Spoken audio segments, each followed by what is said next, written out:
Chicken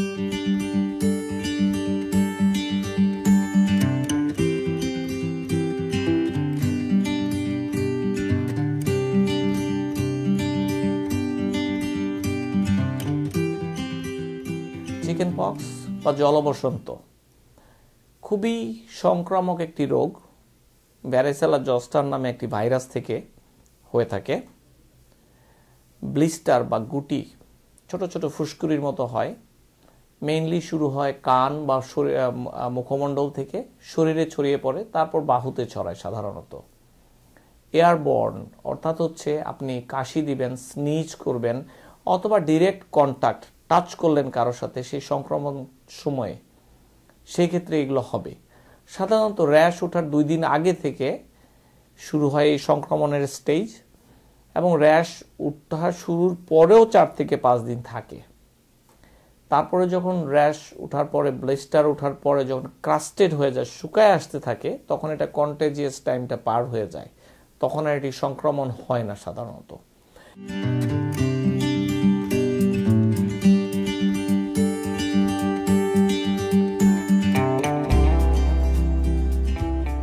incubation period 10 থেকে 21 দিন, অর্থাৎ আপনি 10 থেকে 21 দিন আগে যদি কারো সামনে এরকম পড়ে থাকেন, আপনি ভ্যাকসিনেটেড না হয়ে থাকলে, আগে যদি না হয়ে থাকে, তাহলে দেখা যাবে যে এই এক্সপোজারের 10 থেকে 21 দিন পরে আপনার শুরু হবে এটি। কিভাবে বুঝবেন? সিমটমগুলো কি? যেমন ধরুন শরীর ব্যথা, করাইজা, ভালো লাগবে না, অ্যাপেটাইট লস হবে, তারপর র্যাশগুলো শুরু হবে, ইচিং, খুবই চুলকানো, মাইল্ড থেকে ভেরি সিরিয়াস, তারপর এগুলো ক্লাস্টার, গ্রুপ হিসেবে আসে, বিভিন্ন স্টেজে থাকে। একই জায়গাতে র্যাশগুলো ছোট পিঙ্ক পয়েন্ট থেকে ব্লিস্টার গুলটি গুলটি হয়, এবং স্মল রেড স্পট দিয়ে শুরু হয়। তারপর 48 ঘন্টা পরে দেখা যায় যে এটি উঠে যাওয়ার পরে ক্রাস্টিং, আস্তে আস্তে পিছর প্রথমেরগুলো শুকিয়ে আসতে থাকে, পরে নতুনগুলো আসতে থাকে। এটির নিয়ম। এবং কিছু কিছু ক্ষেত্রে কিছু কমপ্লিকেশন সহ এটি আসতে পারে, যেমন নিউমোনিয়া, কাশির সাথে রক্ত, পেটের ভিতরে যদি হয়ে থাকে সেটির ক্ষেত্রে পায়খানার সাথে রক্ত হতে পারে, ডায়রিয়া হতে পারে, এগুলো নর্মাল। এখন কি কেন হয় চিকেন পক্স? আমরা আগেই বলেছি, ভ্যারিসেলা জস্টার নামে একটি ভাইরাস থেকে হতে পারে, ভেরি হাইলি কন্টেজিয়াস, অর্থাৎ মারাত্মক ছোঁয়াচে। মেইনলি কাশি এবং স্নিজিং এবং টাচের মাধ্যমে এটি হয়ে থাকে। ডায়াগনোসিস কিভাবে করবেন? হিস্ট্রি থেকেই বোঝা যায়, এক্সামিনেশন থেকেই বোঝা যায়। তারপরও যদি ডাক্তার সাহেব কনফিউজ থাকেন, কিছু ব্লাড টেস্ট করা যেতে পারে। চিকিৎসা কিভাবে করবেন? আগে একটা সময় ছিল মেইনলি হোম রেমেডি দিয়েই হতো। তো আসুন জেনে নিই সেইটি কি জিনিস। সেটি কি? কোনো চিকিৎসা যদি আপনি না করেন, তারপরও 1 থেকে 2 সপ্তাহে কিন্তু নিজে নিজে চলে যাবে। জেনারেলি এটার কোনো কিউরেটিভ, যে একটি ওষুধ দিলাম ভালো হয়ে গেলেন, এইরকম কোনো ওষুধ নেই। কমফোর্ট হলো মেইন। ব্যথা থাকলে ব্যথার ওষুধ, জ্বর থাকলে জ্বরের ওষুধ, চুলকানি থাকলে চুলকানির ওষুধ, হিস্টামিন হতে পারে। নখ কেটে রাখবেন যেন চুলকানিতে ক্ষতি না করে। প্রচুর পানি খাবেন। মুখের ভিতরে ব্যথা হলে আপনি আইস খেতে পারেন, ললিপপ, আইস ললিপপ। সেই সময়ে আপনি সল্ট বা স্পাইসি খাওয়া অ্যাভয়েড করবেন।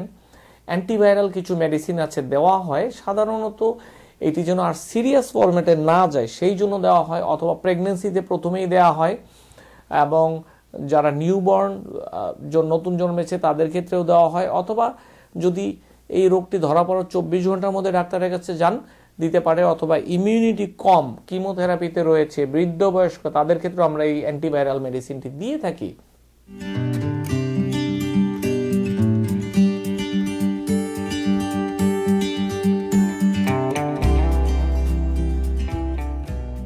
সাধারণত সিমটমের সিভিয়ারিটি কমানোর জন্য এটি দেওয়া হয়।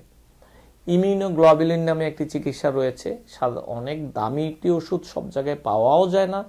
অনেক সময় হাই রিস্ক পেশেন্ট যারা, তাদের ক্ষেত্রে দেওয়া হয়। বয়স্ক, ইমিউনিটি কম, তাদের ক্ষেত্রে দেওয়া হয়, অথবা সিমটম খুবই সিরিয়াস, তাদের ক্ষেত্রে দেওয়া হয়। প্রেগনেন্সি বা নিউবর্নের ক্ষেত্রেও দেওয়া যেতে পারে। এখন এই তো গেল চিকেন পক্সের কিভাবে ম্যানেজ করবেন, কিন্তু কিভাবে হবে না সেটি কিভাবে। যদি এমন কারো দেখেন চিকেন পক্স হয়েছে এবং আপনি কখনো ভ্যাকসিন দেননি, আপনারও হয়নি আগে, দূরে থাকাই ভালো। খুবই ইম্পর্ট্যান্ট একটি জিনিস, দূরে থাকাই ভালো, অ্যাভয়েড কন্ট্যাক্ট। এবং আপনি ভ্যাকসিন দিয়ে দিতে পারেন, 2টি ভ্যাকসিন আছে। কমপ্লিকেশন হতে পারে কি? নিউমোনিয়া হতে পারে লাংসে, কাশি যাচ্ছে না, শ্বাসকষ্ট হচ্ছে, কফের সাথে রক্ত আসছে, এগুলো হচ্ছে নিউমোনিয়ার লক্ষণ। পেটের ভিতরে যদি হয়ে থাকে সেক্ষেত্রে আপনার পায়খানার সাথে রক্ত আসতে পারে, ডায়রিয়া হতে পারে, চোখে হলে ক্যাটারেক্ট হতে পারে, আপনার ব্রেইনে হতে পারে ইনফেকশন এটি থেকে, বিভিন্ন রকমের বিভিন্ন। বাচ্চা যদি পেটে থাকে বাচ্চারও হতে পারে এই ধরনের ইনফেকশন।